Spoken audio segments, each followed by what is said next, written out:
Hello everyone, మహారాష్ట్రలో నివసించే వాసులకి అక్కడి ప్రభుత్వం గుడ్ న్యూస్ చెప్పిందనే చెప్పాలి. ఎందుకంటే ఎలక్ట్రిక్ వాహనాలు ఎవరైతే వాడతారో వాళ్ళకి టోల్ ప్లాజా దగ్గర ఫ్రీ అని అయితే అనౌన్స్ చేసింది. ఇక్కడ కూడా వస్తే ఎంత బాగుంటుంది, నిజంగా పర్యావరణాన్ని సేవ్ చేయొచ్చు అని చెప్పొచ్చు. ఒకసారి దీని గురించి వివరం తీసుకుందాం. ప్రస్తుతం మనతోటి political analyst, senior journalist Jagdev గారు స్టూడియోలో ఉన్నారు. వెల్కమ్ చెప్దాం. Hello sir. సార్, ఇప్పుడు టోల్ ప్లాజా మహారాష్ట్రలో అంటే కొన్ని వాహనాలకి ఉచితం అన్నట్టుగా అనౌన్స్ చేసింది సార్. నిజంగా ఇది మంచి ఐడియా అని అంటారు? అంటే ఖచ్చితంగా మంచి ఐడియానే. అంటే జనాలు హర్షించే ఐడియా ఇది. ఎందుకంటే పొల్యూషన్ ఎంత భయంకరంగా పెరిగిపోయిందో మాటలో చెప్పడానికి వీల్లేదు. ఢిల్లీ అయితే ఇంకా మరి భయానకం అనమాట. అత్యంతంగా అంటే ఎవరైతే 10 years లోపు పిల్లలు ఉన్నారో వాళ్ళకి, అందులో ఆల్మోస్ట్ ఆల్ 28% ఆఫ్ విద్యార్థులకి ఆస్తమాలు అవి వచ్చేసాయట. ఆల్రెడీ ఇబ్బంది పడుతున్నారు శ్వాసకోశ సంబంధిత వ్యాధులతో. సో ఈ విధమైన హైయెస్ట్ పొల్యూషన్, దానికి ఢిల్లీ ప్రభుత్వం కూడా కొన్ని ప్రత్యామ్నాయాలు సూచించింది. ఏంటంటే ఈవెన్ నెంబర్ ప్లేట్లు ఒకరోజు రోడ్డు మీద రావాలి, ఆడ్ నెంబర్ ప్లేట్లు ఒకరోజు రావాలి అన్నట్టుగా కొన్ని సూచనలు అయితే చేసింది. సో చేయడం వల్ల ఈ మోటార్ సెక్టరు, కార్లు షోరూమ్లు వాళ్ళు కొంచెం ఇబ్బంది పడ్డారు, బిజినెస్ పడిపోయింది. కానీ అందరూ చెప్తాం, అందరూ మాట్లాడతారు, ఎవరు ఫాలో అవ్వరు. సో ఫాలో అవడానికి ప్రత్యామ్నాయ మార్గాలు సూచించుకోవాలి. అప్పట్లో కేజ్రీవాల్ ప్రభుత్వం అలా పెట్టింది. అంటే లాస్ట్లో ఈ ఆడ్ నెంబర్స్, అంటే 1, 3, 5, 7 నెంబర్స్ ఉన్న కార్లే సోమవారము, బుధవారము, తర్వాత శుక్రవారం రోడ్డు మీదకి రావాలి. మిగతా 2, 4, 6, 8, 0 ఉన్నవి మంగళవారము, తర్వాత అలాగే ఆల్టర్నేట్ డేస్లో రావాలన్నట్టు పెట్టారు. సండే ఎవరు ఓకే, అందరికీ ఓకే అన్నట్టుగా ఏదో పెట్టారు. బట్ అది చాలా మందికి ఇబ్బంది. ఇప్పుడు ఒకే కారు ఉన్నాడు, ఆ కారు వాడు లాంగ్ ఎక్కడో ఆఫీస్కి వెళ్తాడు, అలాంటి వాళ్ళు సఫర్ అయ్యారు కదా. సో ఇవన్నీ ఎందుకు పెడుతున్నారంటే పొల్యూషన్ తగ్గించుకోవడం కోసం.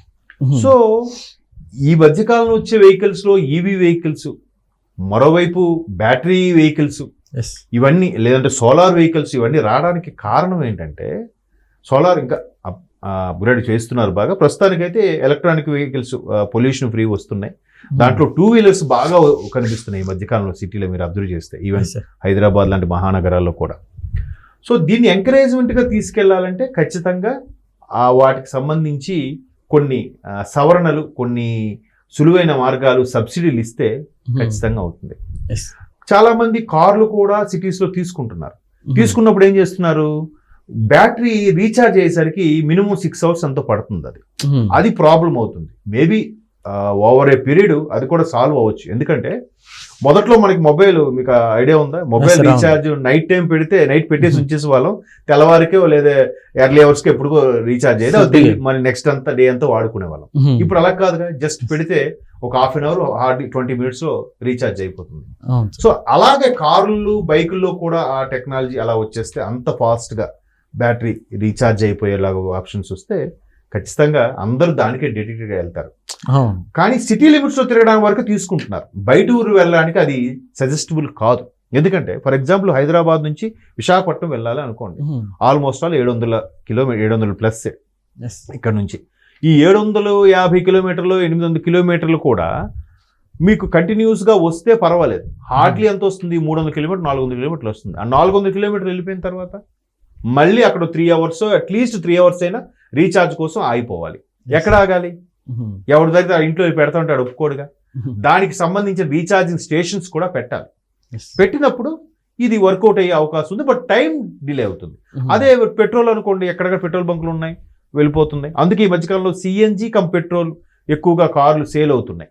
సిఎన్జి గ్యాస్తో కానీ లేదంటే పెట్రోల్తో నడిచేవి. సార్, ఈ ఎలక్ట్రికల్ స్కూటర్స్ కావచ్చు, వెహికల్స్ కావచ్చు, ఇవి అసలు ఎంతవరకు సేఫ్ అనుకోవచ్చు? కొన్ని చోట్ల ఇప్పుడు ఎందుకంటే పేలిపోవడం కానీ, మంటలు రావడం కానీ.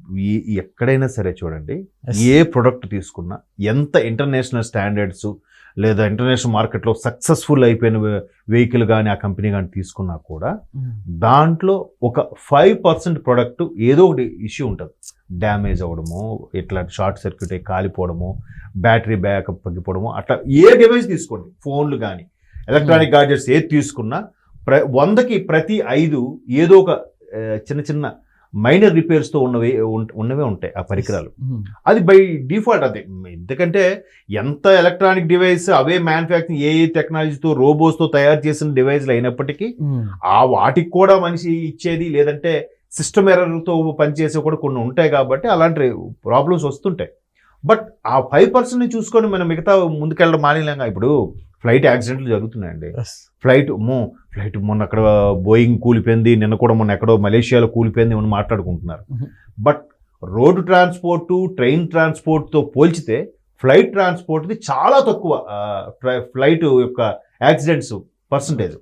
బట్ అలాగని అయ్యో అది యాక్సిడెంట్ జరిగింది కదా అని ఎక్కడ మానేయం కదా, ఎవరి మటుకు వాళ్ళు తిరుగుతూ ఉంటారు. అది బ్యాడ్ లక్ ఏం చెప్పలేం.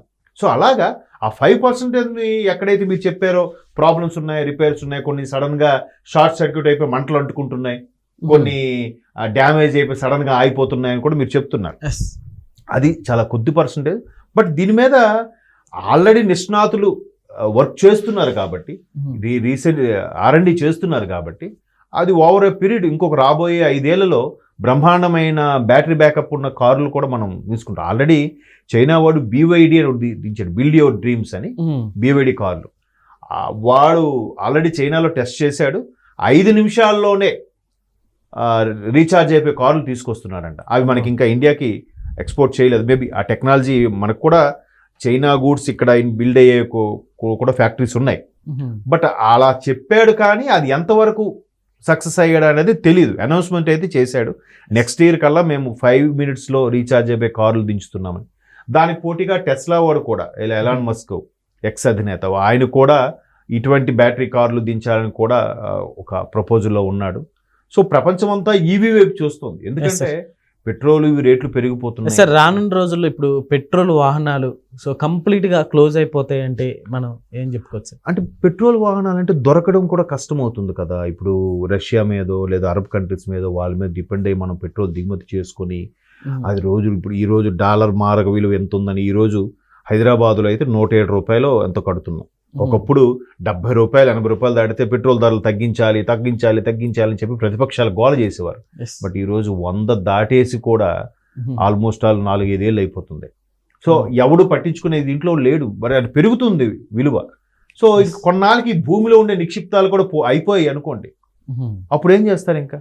సో ఖచ్చితంగా సోలారు ఈ ఎలక్ట్రానిక్ వెహికల్స్ మీదే డిపెండ్ అయ్యే పరిస్థితి అయితే రాబోయే రోజుల్లో కనిపిస్తుంది.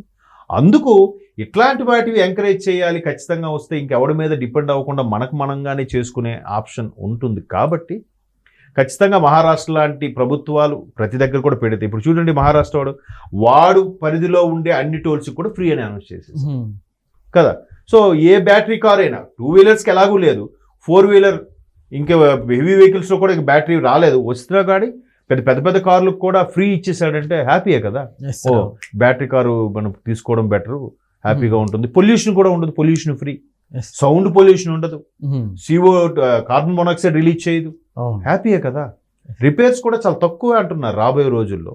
చూద్దాం, అలాగానైతే హ్యాపీయే కదా. Okay sir, thank you.